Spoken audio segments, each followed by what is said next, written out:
하나님 말씀 보겠습니다. 마가복음 12장 41절에서부터 44절입니다. 찾으셨으면 제가 읽겠습니다. 예수께서 헌금함을 대하여 앉으사 우리가 어떻게 헌금함에 돈 넣는가를 보실새 여러 부자는 많이 넣는데 한 가난한 과부는 와서 2렙돈 곧 한 고드란트를 넣는지라. 예수께서 제자들을 불러다가 이르시되 내가 진실로 너희에게 이르노니 이 가난한 과부는 헌금함에 넣는 모든 사람보다 많이 넣었도다. 그들은 다 그 풍족한 중에서 넣었거니와 이 과부는 그 가난한 중에서 자기의 모든 소유 곧 생활비 전부를 넣었느니라 하시니라. 아멘. 오늘 하나님께서 우리에게 주시는 말씀은 마가복음 12장 41절에서 44절입니다. 이 말씀을 중심으로 하여 주님은 우리의 연보에 대하여 뭐라 하실까요? 주님은 우리 헌금에 대하여 뭐라 하실까요? 이런 제목으로 말씀을 전하겠습니다. 지난 한 주간 여러분 모두가 잘 지내셨지요? 우리 서로 인사를 나눕시다. 우리가 마음의 문을 여는 것이 굉장히 중요합니다. 서로 인사 나눕시다. 예배당에서 또 온라인으로 만나서 예배 드린 거 이거 하나님의 은혜입니다. 반갑습니다. 여러분 모두 반갑습니다. 온라인이 없다면 우리 어떻게 됐을까 하는 이런 생각도 해봅니다. 집에 계시는 분들도 함께 온라인 카톡으로 단톡으로 문자나 올리시는 거 반갑습니다. 한 주간도 여러분 모두가 주 안에서 건강하시고 행복하시고 모든 하시는 일들이 잘 이루어지기를 우리 주님의 이름으로 축원합니다. 저는 지난 목요일에 모임이 경남 함양에 있어서 잠시 내려갔다 왔습니다. 모임이라고 해서 몇 명 안 됩니다. 다 예방접종한 분들이고요. 함양은 제가 우리 안사람 우리 사모님과 함께 길거리 노점상 또 인터넷에서 쇼핑몰 운영하면서 홍화씨를 판매할 때에 홍화씨를 거기에서 가져다가 팔았던 그런 인연이 있던 곳입니다. 그러니까 옛날 참 어려웠던 그때가 거기에 가니까 불현듯 이게 떠오르는 그런 느낌을 가졌습니다. 이 함양은 또한 저와 함께 신학을 공부하신 동기 목사님, 친구 목사님이 목회하고 계신 곳입니다. 그분이 신학 졸업하자마자 함양으로 내려가셨는데 한동안 허름한 농가에서 교인 몇 사람 몇 명 밖에 없었습니다. 거기서 지금까지 40여 년 동안 꾸준히 목회하면서 이번에 가보니까 예배당도 예쁘게 아름답게 지어놓고 목회하고 계시는 걸 봤습니다. 저와 함께 했던 몇 분들과 함께 그곳에 들려서 기도해 드리고 또 위로하고 돌아왔습니다. 우리의 진심 어린 위로가 그 목사님과 사모님의 눈시울을 적시는 것, 붉게 적시는 걸 보면서 참 사람이 진심 어린 위로를 할 때 사람의 마음과 마음을 연결해주고 감동을 주는구나 하는 것을 느끼고 돌아왔습니다. 오늘 하나님께서 여러분과 저에게 본문을 통해서 주시는 메시지는 3가지인데요. 첫째로 하나님의 것은 하나님께 드리라 하십니다. 마가복음 12장 예수님 사역 말기 예수님께서 돌아가시기 전 고난주간 그 고난주간에 헌금과 관련되어서 2번의 가르침이 있었습니다. 13절에서 17절에 있는 내용과 오늘 본문 41절에서 44절까지 있는 내용입니다. 13절에서 17절에 있는 내용을 여러분 보면은 그들이 예수님께서 질문을 던지는데 그 질문을 던진 이유가 뭐냐면은 예수님이 대답을 잘하나 못하나 라는 그런 의미보다도 어떻게 해서든지 예수님을 트집 잡아서 올무에 올가넣기 위해서 질문을 던진 그런 사건이 나옵니다. 13절에 보면은 예수를 책잡으려고, 예수의 말씀을 책잡으려고 하여 바리새인과 헤롯 땅 중에서 사람을 보냈다 그랬고, 그들이 와서 한 가지 질문을 던졌습니다. 선생님, 우리가 아노니 당신은 참 되시고 아무것도 꺼리낌이 없으시니 이는 사람을 외모로 보지 않고 오직 진리로서 하나님의 도를 가르치시기 때문입니다 하면서 이런 질문을 던집니다. 가이사에게 세금을 바치는 것이 옳습니까? 옳지 않습니까? 우리가 바쳐야 합니까? 말아야 합니까? 예수님께서 그들이 왜 그런 질문을 던진 것을 아시고 어찌하여 나를 시험하느냐 그들을 꾸짖으신 다음에 데나리온 하나를 가져다가 내게 보이라. 데나리온은 동전입니다. 그래서 사람들이 동전 하나를 예수님께 가져옵니다. 예수님께서 그 동전을 받아 들고서 하신 말씀이 여기 동전 안에 있는 형상과 이 글이 누구의 것이냐? 가이사, 로마 황제 가이사의 것입니다.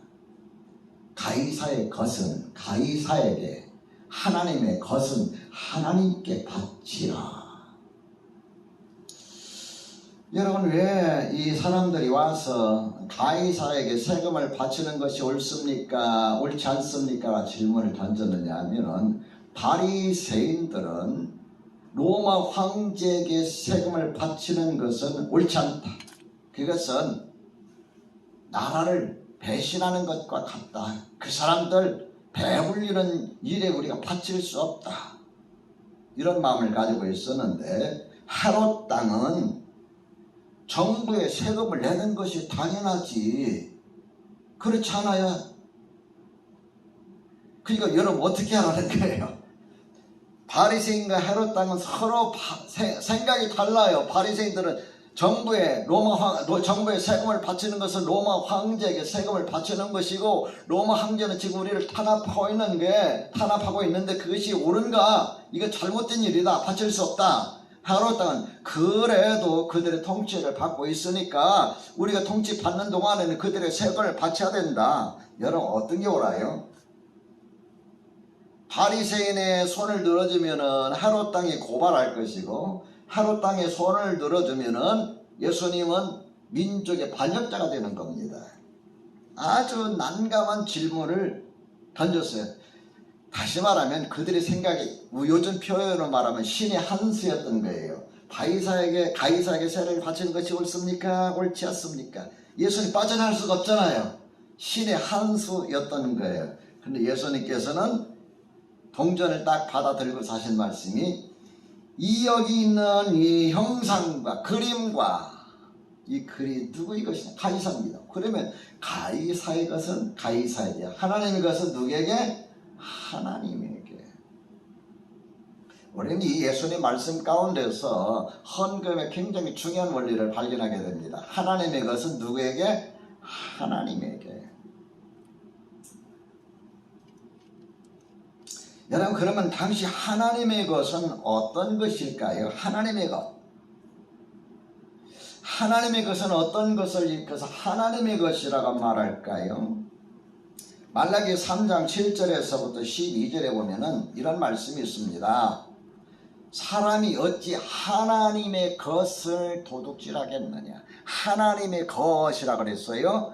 그러나 너희는 나의 것을 도둑질하고도 말하기를 우리가 어떻게 주의 것을 도둑질하였나이까 하는도다.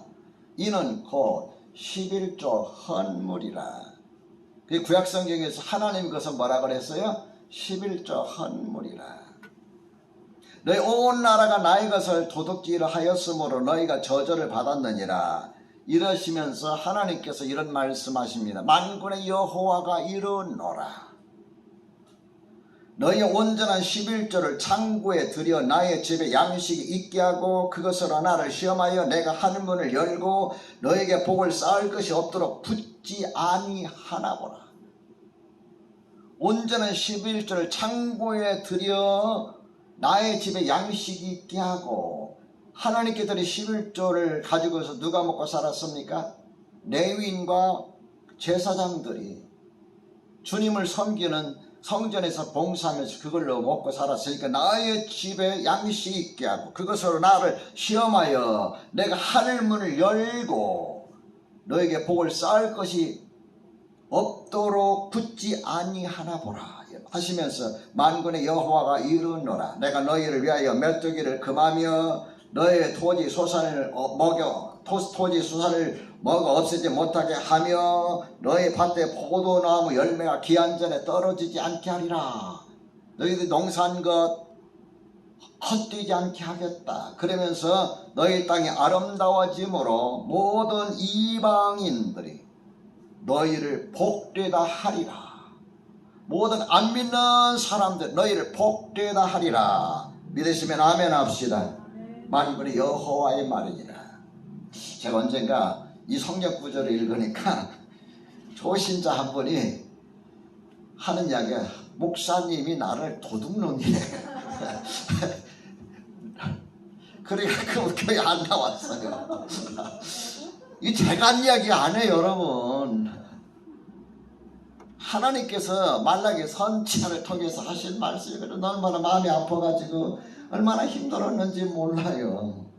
여러분, 하나님의 것은 하나님께 드려라. 이것이 예수님께서 가르친 가르침인데요. 그래서 그 당시 바리새인들은 마태복음 23장 23절에 보면 얼마나 하나님 앞에 11조 드리는 걸 열심히 했는지 몰라요. 심지어 박하와 회향과 근처에 11조까지 드렸어요. 그래서 주님께서 그들을 칭찬하면서 뭐라고 말씀하셨느냐? 그런데 정의와 자비와 신뢰를 너희는 버렸다 그랬어요. 정의와 자비와 신뢰를 버렸다. 그것들도 소홀히 하지 않아야 했지만 이것들도 마땅히 행하여야 했다. 하나님께 드리는 것도 소홀하지 말아야 하지만 정의와 자비와 신의를 버려서도 안 된다라고 말씀하셨어요. 성경에 우리가 말씀하시는 가장 중요한 헌금에 올리는 하나님의 것은 하나님께 드리라. 둘째로 주님은 우리가 헌금하는 것을 관심 있게 보십니다. 이제 41절에서 44절의 내용으로 갑니다. 예수님께서 성전에서 하나님의 말씀을 열심히 가르치고 나서 헌금궤가 보이는 곳에 앉으셨습니다. 그러면서 우리가 어떻게 헌금하나 유심히 관찰하셨는데 보니까 여러 부자는 헌금함에도 돈을 많이 넣었어요. 근데 가난한 과부는 많이 넣을 게 없잖아요. 보니까 뭐라 그랬어요? 2렙돈, 곧 한 고드라도, 동전 하나 달란치 보는 거예요.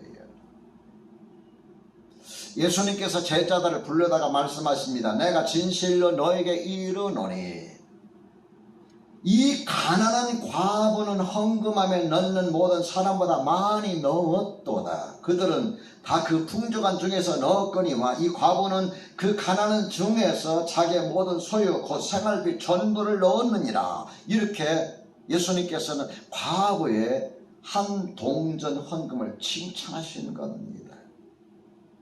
근데 여러분 누가복음 21장 1절에서 보면은 이렇게 기록하고 있어요. 똑같은 사건인데 예수께서 눈을 들어 부자들의 헌금함에 헌금 넣는 것을 보시고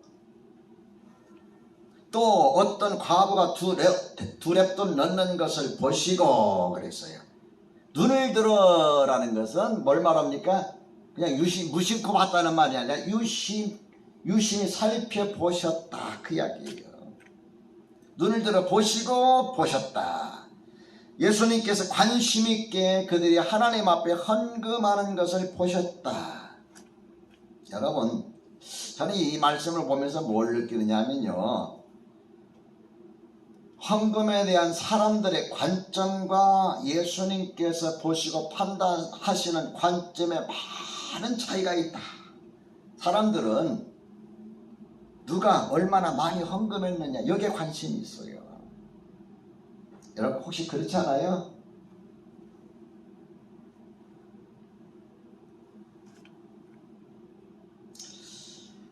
지금은 이제 시골에 내려가신 목사님이 어느 날 저를 만나서 그래요. 신목사, 왜?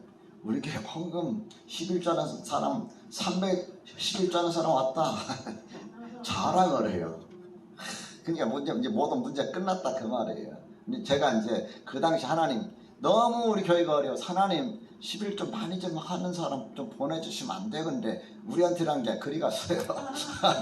그래서 내가 기대했는데 그리 가셨네 그랬더니 하고 떨떨거리 웃어요.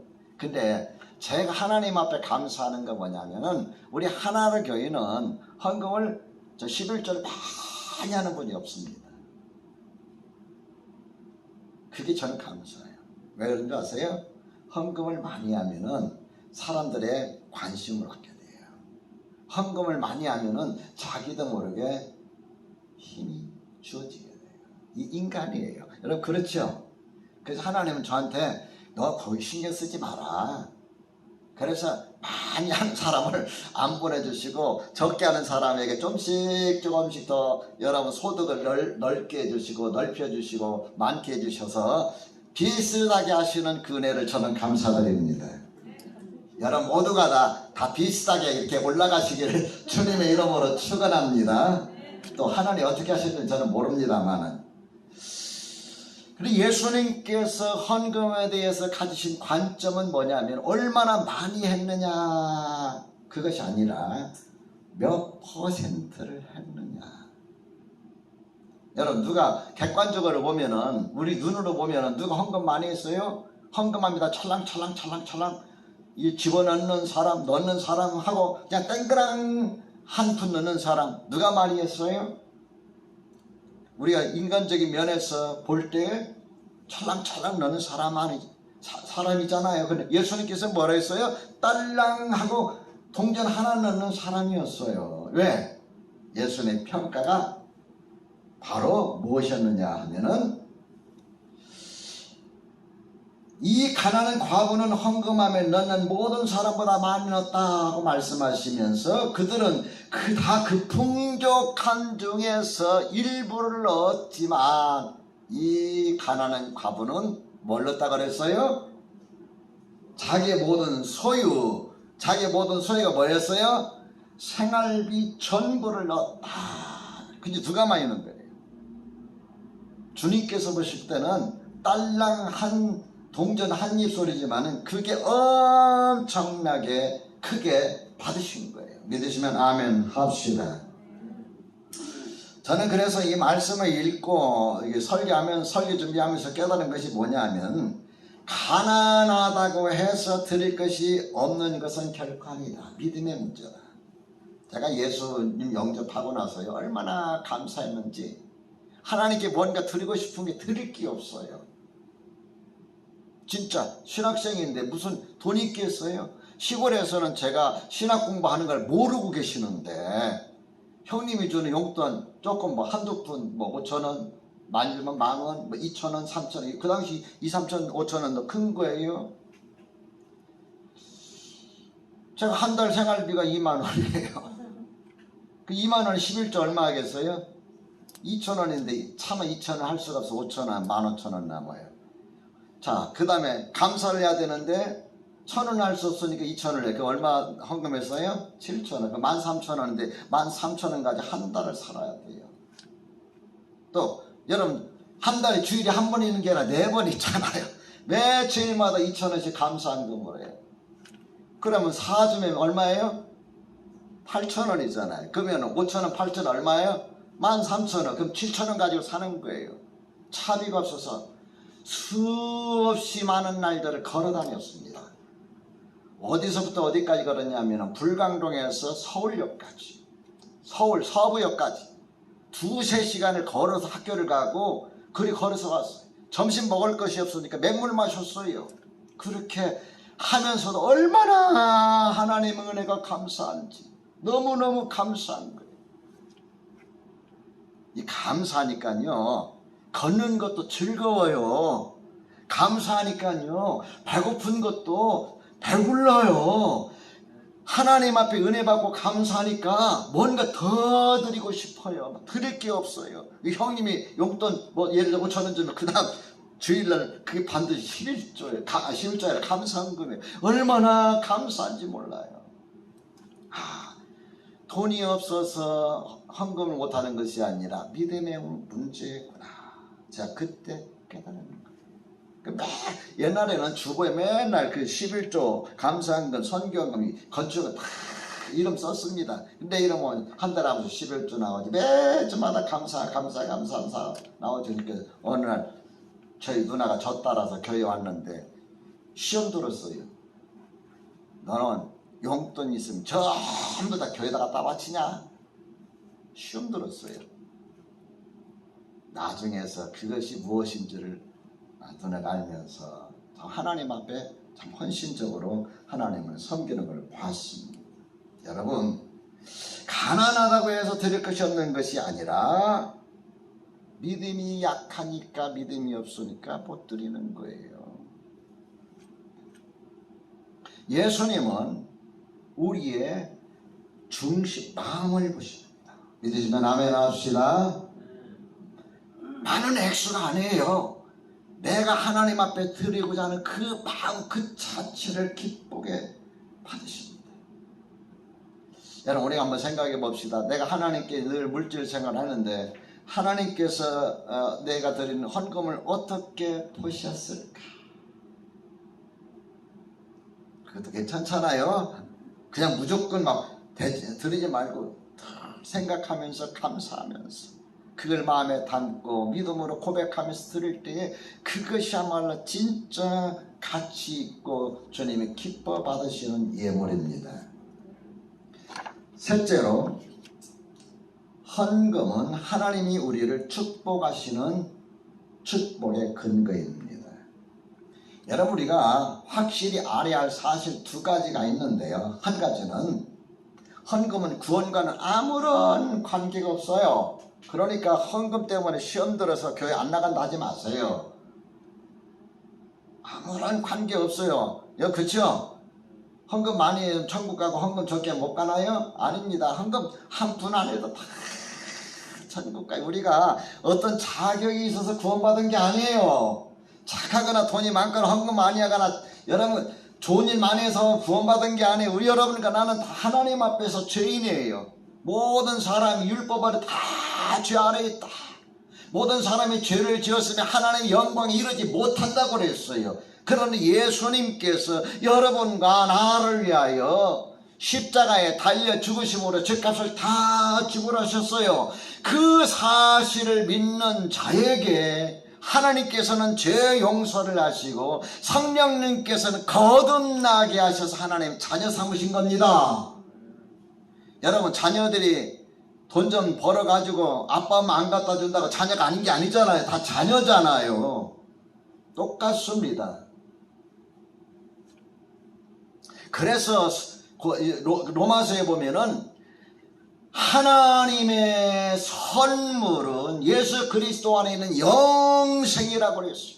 하나님께서 여러분에게 이 세상에서 가장 고귀한 선물을 주셨는데 로마서 6장 23절에 보면은 죄의 삭선 사망이지만 죄 지은 대가는 죽음이지만 하나님께서 여러분과 저에게 가장 소중한 선물을 주셨는데 예수님 안에 있는 영원한 생명이다 그랬어요.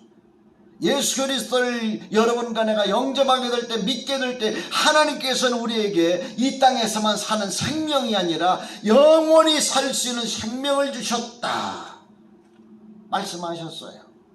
헌금에서 여러분 구원받은 게 아니에요. 전혀 헌금하고 구원은 관계없습니다. 잘 아셨죠? 그러니까 그 때문에 시험 들 필요가 하나도 없어요. 그 다음에 또 한 가지는 헌금은 개인적인 체험의 영역이다.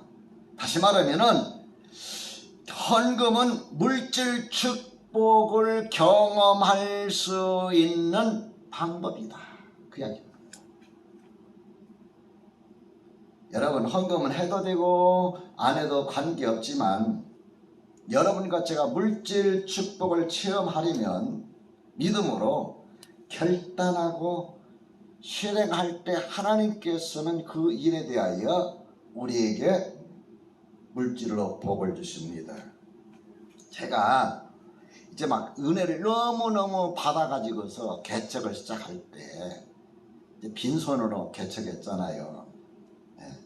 저희 부모님이 물려주신, 사전에 물려주신 그 유산 가지고 좀 예배당 계약하고 이제 월세 내가면서 개척을 했는데, 이제 사람이 뭐 한 그래도 20, 30명 모여서 이제 목사님을 모셔다가 이렇게 집회를 했습니다.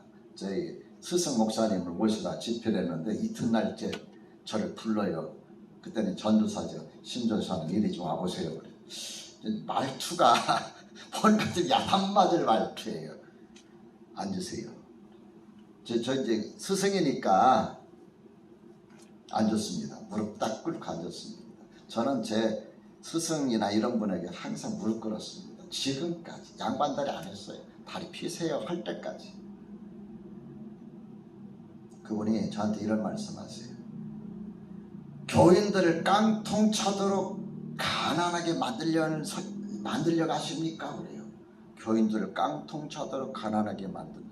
왜 깡통 찬다고 그럴까요?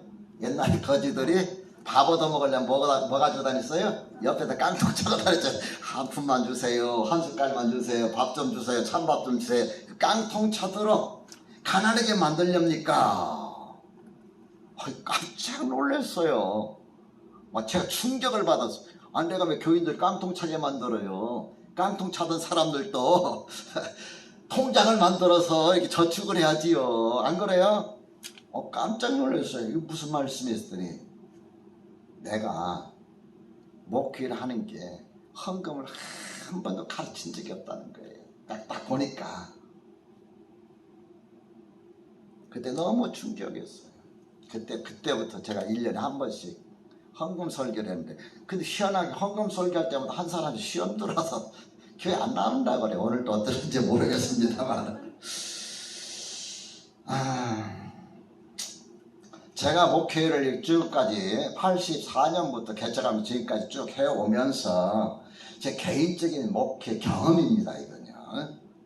성경 말씀이고 개인적인 경험으로 볼 때 하나님 역시 자기의 물질, 소중한 물질을 하나님께 정성으로 드리는 자에게 물질의 복을 주시다.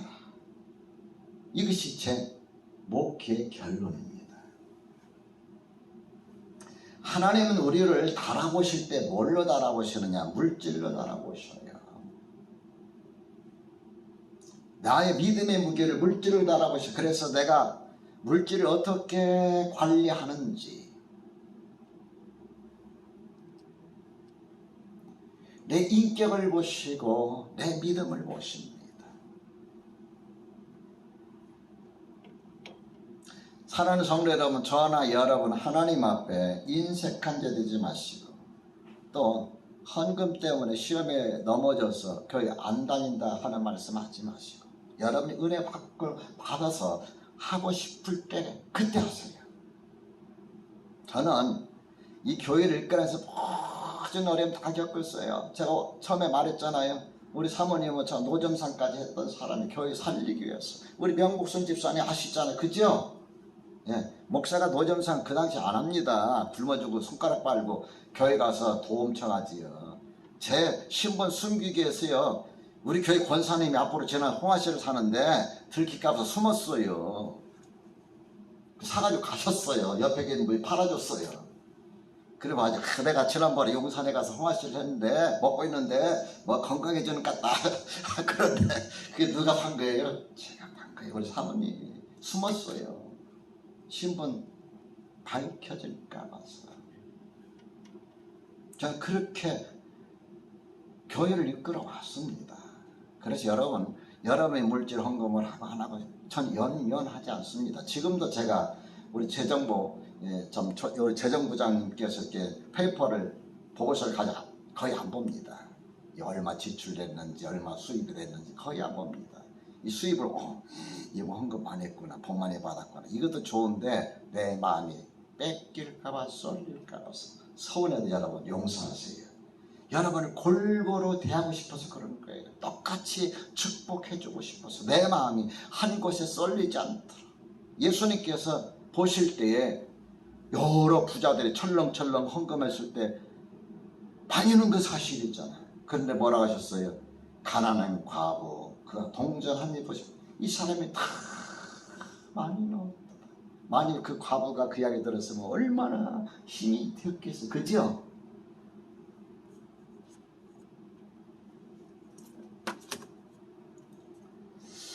하나님께서 여러분과 저에게 물질의 축복을 주시는 원리가 성경적 원리가 두 가지 있는데 한 가지는 여러 거 기억하세요. 심은 대로 거둔다. 갈라디아서 6장 7절 따라서 합시다. 사람이 무엇으로 심든지 그대로 거두리라. 사람이 무엇으로 심든지 그대로 거둡니다. 믿으시면 아멘 합시다. 우리 속담에 콩 심은데 뭐가 나요? 콩이 나고 팥 심은데 팥이 나고. 이거 정확하잖아요. 그지요? 여러분 사과나무를 심고 거기서 포도를 따려면 딸 수 있어요? 포도나무를 심고 거기서 감을 따려면 딸 수 있어요? 감을 따기 위해서는 뭘 심어야 돼요? 감나무를 심고 포도를 따기 위해서는 포도나무를 심어야 돼요. 무화과를 따기 위해서 무화과나무를 심어야 돼요. 심은 대로 거두는 거예요. 여러분이 기도를 심으면 기도의 열매를 맺을 것이고 헌신을 심으면 헌신의 열매로 하나님께서 여러분의 면류관을 주실 것이고 여러분이 육신을 위해서 심으면 육신을 위해서 여러분 건강을 얻지만은 주님 앞에서는 거둘 것이 없을 것이고 심은 대로 거둬요. 여러분 사람이 입에서 나오는 말도 내뱉는 대로 거둬요. 내 입에서 좋은 말이 나가면 좋은 것을 거두고 나쁜 말이 나가면 나쁜 것을 거둬요. 그래서 뭐라고 했느냐면 가는 말이 고와야 오는 말이 곱다는 말도 있잖아요. 심은 거예요. 그것도 내가 입으로 말을 뱉고 심을 때 그것이 그대로 돌아오는 거예요. 제 말이 틀렸나요? 틀렸다고 생각하시는 분은 이의를 제기하세요. 심은 대로 거둔다. 이것이 하나님께서 여러분과 제가 이 땅에 사는 삶 속에서 복을 주시는 원리인 걸 꼭 기억하시기 바랍니다. 심은 대로 어떻게 된다고요? 그래서 무엇을 심는가 굉장히 중요하다. 내 육신을 위해서 심으면 육체로부터 썩어진 것을 거두고 영혼을 위해서 심으면 영생을 거둔다고 그랬어요. 그래서 여러분이 심는 것을 굉장히 중요하게 여겨야 된다. 두 번째, 많이 심으면 많이 거두고 적게 심으면 적게 거둔다. 사과나무를 하나 심었는데 사과나무 하나에서 사과나무 10개의 소득을 구하려면 할 수 있을까요? 없을까요? 어려운 거예요. 불가능한 이야기입니다. 그것은 좀 더 많이 열릴 수는 있어요. 고린도후서 9장 6절 찾아보세요. 자, 고린도후서 9장 6절 찾아보시기 바랍니다.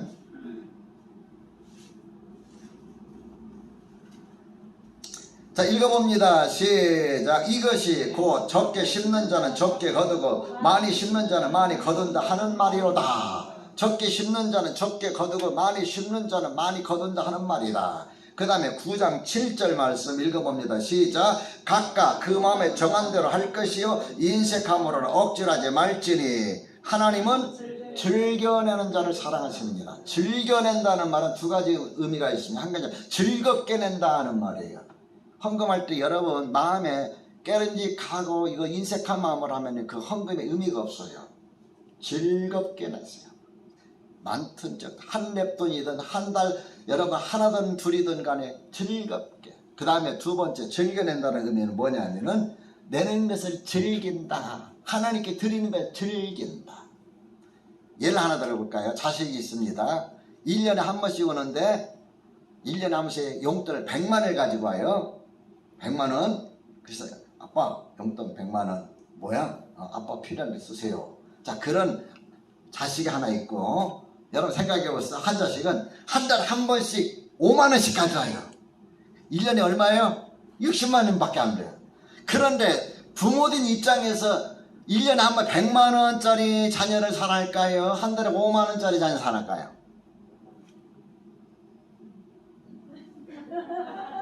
용돈 안 받아보셨구만. 누구를 더 좋아할까요? 자주 와서 뭐 사드세요, 뭐 사드세요, 뭐 사드세요. 그게 좋지. 1년에 한 번씩 딱 100만 원짜리 수표 딱 놓고 가는 자식 사실은 정이 별로 없어요. 문제는. 그죠?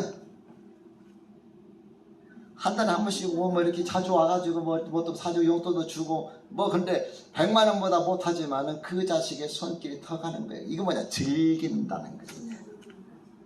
하나님 앞에 내가 많은 걸 드릴 수 없지만 내가 가지고 있는 그 작은 거지만 즐겁게 그걸 드리는 것을 즐긴다. 하나님은 즐겨내는 자를 뭐 하신다 그랬어요? 사랑하신다. 믿으시면 아멘 합시다. 물질 축복은 어려운 게 아니에요, 여러분. 하나님께 내가 어떤 믿음과 어떤 마음으로 드리느냐. 뭐 여러분 예전에 제가 그런 이야기를 드린 적이 있습니다만 어느 교회가 너무 낡았어요. 너무 낡았는데 두 교회 이야기를 들려드릴게요. 한 교회는 그 교회가 비가 오면 비가 천장에서 뚝뚝뚝뚝뚝 떨어져요. 근데 그 교회에 아주 돈 많은 장로님이 계시는데 장로님이 헌금하는 것만 기다리는데 안 하는 거예요. 어느 주일날 목사님 열심히 설교하면서 그렇습니까? 근데 그 뚝뚝 떨어진 천장에서 기와장이 장로님 머리에 딱 떨어졌어요. 교인들은 뭐라고 했을까요? 교인들 뭐라고 했을까요? 하나님 기와장 한 장만 더 떨어지지 말라고. 그런 이야기. 어느 교회가 헌금한 전부 다 가난해. 어린아이가 감동을 입은 거야. 감동을 헌금하려면 헌금할 돈이 없으니까 자기 주머니를 자기 손을 주먹을 갖다 헌금 바구니에 넣었어요. 내가 왜? 저 돈 없어서 저는 제 전부를 드리는 거예요. 거기에 감동을 입은 거야.